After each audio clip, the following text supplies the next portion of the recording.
Welcome to episode 22 of Duties of the Heart. And we have, last episode, we entered the gate of serving God. We went through the opening section, and now we're about to delve into 10 chapters that deal with the gate of serving God. And Rabbi Bachya begins. It is now my task to elucidate the following 10 aspects relating to the theme of this gate. Number 1, rousing man to God's service and the ways in which this is achieved. Number 2, the need for each one of these ways. Number 3, the service of God, its definition, its parts and its virtues. Number 4, the form of the stimulus employed by the Torah and its parts, and the levels people attain in the knowledge of Torah and the understanding of its meaning.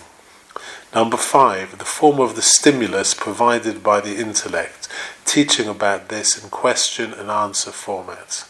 Number 6, the various kinds of obligation entailed in serving God, corresponding to the various kinds of graces and their divisions. Number 7, an explanation of what a beneficiary minimally owes his benefactor.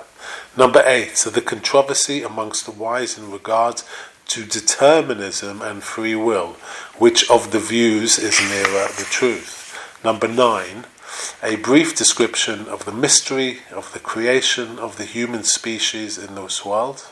And number 10, an account of the use we should make of all our qualities, each in its place. So Rabbi Bachya is about to begin with the first chapter of the Gate of Serving God, and he begins. Rousing man to God's service and the various ways of achieving this are necessary for the following reasons. A person is obligated to serve God by way of his intellect and intelligence. Now, there is a long stretch of time between the moment he first enjoys God's graces and the moment he is intelligent enough to recognize the debt of service that he owes for these graces. It is therefore necessary to call his attention during this period to the acts and inward faith that are obligatory for him and which together complete his service of God, so that he not remain without religion throughout this period until his intellect matures. There are 2 forms of stimulus. One is embedded in the mind, implanted in man's consciousness, and is an innate and natural part of him from the beginning of his creation. The other is acquired by way of the tradition, the Torah, which was delivered by the prophet to mankind, in order to show them the way of service owed to the Creator, may he be exalted. So, Rabbi Bachya is indicating that when a human being feels this sudden deep connection to God, it's more than just a connection. It's a call to duty. It's a call to action. It's now a new responsibility in this new servant's life. So initially, perhaps the servant will feel that he is honored in a way, and perhaps may feel a little bit proud about this new status, this new connection to God.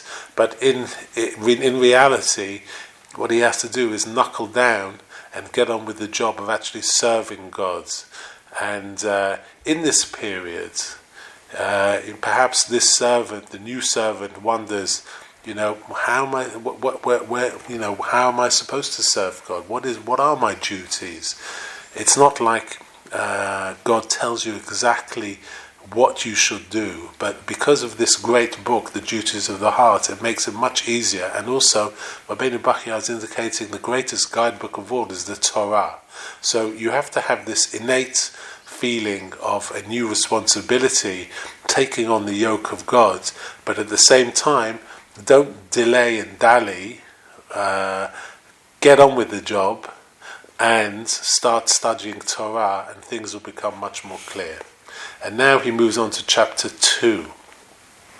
The reason both these forms of stimulus are necessary is as follows: because the stimulus embedded in the mind is deficient from three aspects, we must reinforce it with the stimulus provided by the Torah. The first of these three aspects is as follows: man was created from dissimilar parts, conflicting natural qualities, and antithetical elements, namely his body and soul. The Creator has implanted in his soul traits and drives that make him yearn for things which, when made a part of his lifestyle, develop his body and give him strength to populate the earth, in order that the race may continue while individuals perish. This quality is the desire for bodily pleasures, which is common to all living things that propagate the species.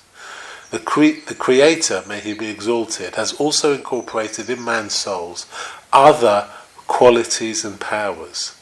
With these he longs for things which, when he uses them, bring him to abhor his stay in this world and to desire to take leave of it. This is the faculty of perfect understanding. Since bodily pleasures come to a man's soul first, from earliest childhood, since his attachment to them is strong from the very beginning, and he grows accustomed to them, the desire for sensual pleasure therefore overcomes all his other qualities and even overcomes the intellect, which is innate to man. His eyes are besmeared and cannot see. All traces of his noble qualities are lost. For this reason, man needs the help of some external factor in order to stand up to this base instinct of his, the desire for animalistic pleasures, and to revitalize the signs of his noblest quality, the intellect. That factor is the Torah and its contents, through which God, by way of his messengers and prophets, has taught his creatures the way to serve him. The second of these three aspects is that the intellect is a spiritual element deriving from the higher spiritual world. It is a stranger in this world of gross material bodies. Man's physical desire, however, is the product of natural forces and of combinations of the elements. It is at home here in this world, which is its foundation and place of origin. Food vitalizes it. Bodily pleasures strengthen it. The intellect, on the other hand, because it is a stranger here in this world, has nothing to strengthen it, and there is nothing like it. All are against it. The necessary consequence of this is that it is weakened and in need of some external factor which would help it break free from the dominance of physical desire and overcome it. The Torah is the cure for such sickness of the soul and diseases of the personality. You will therefore find that the Torah prohibits many kinds of food, clothing, sexual relations, acquisitions and practices, all of which strengthen physical desire. It also prescribes those things that are antithetical to physical desire and that inhibit it, namely prayer, fasting, charity, and loving kindness, which revive the signs of intellect and enlighten man both in this world and in the next. As King David said in Psalms 119, "Your word is a lamp to my feet, a light on my path." And he also quotes from Proverbs 6 verse 23, "For the commandment is a lamp and the Torah is light." And also from Ecclesiastes 2 verse 13, "I saw that there is an advantage in wisdom over ignorance, like the advantage of light over darkness." The third aspect is as follows: physical desire is constantly engaged in nourishing the body. It works without let-up, day and night. The mind, on the other hand, is used only to complement the gratification of the body. Now, it is well known that when the organs of the body are used steadily, in a natural way, their condition improves and they function better. And when they are infrequently used, they deteriorate and perform poorly. The necessary consequence of this is that physical desire grows strong, because it is exercised constantly, whereas the mind is weakened from lack of exercise and employment in its natural function. Hence, there was an urgent need for the existence of something intended not for the use of man's physical organs or animalistic drives, but for the use of the intellect, free of domination by physical desire. This is the Torah, which strengthens, purifies, and illuminates the mind which studies it, and drives away from man the ignorance which shackles his soul, and prevents him from seeing things as they truly are, and putting them in their right place. As it says in Psalms 19 verse 8, God's Torah is perfect, restoring the soul. God's testimony is sure, making wise the simple. God's precepts are just, rejoicing the heart. God's commandment is pure, enlightening the eyes. What follows from our discussion is the necessity of rousing man by way of the Torah, which includes commandments called for by the intellect and those which have their origin in revelation alone, so that he may rise to the service which is incumbent upon him by way of rational demonstration, and which is the ultimate purpose for which the human species was created in this world. So we're going to stop there, but just to recap, we have a purpose in this world, and the purpose is ultimately to be a servant of God. And the question sometimes rises how to serve God. So first of all, we have to prepare ourselves for the job.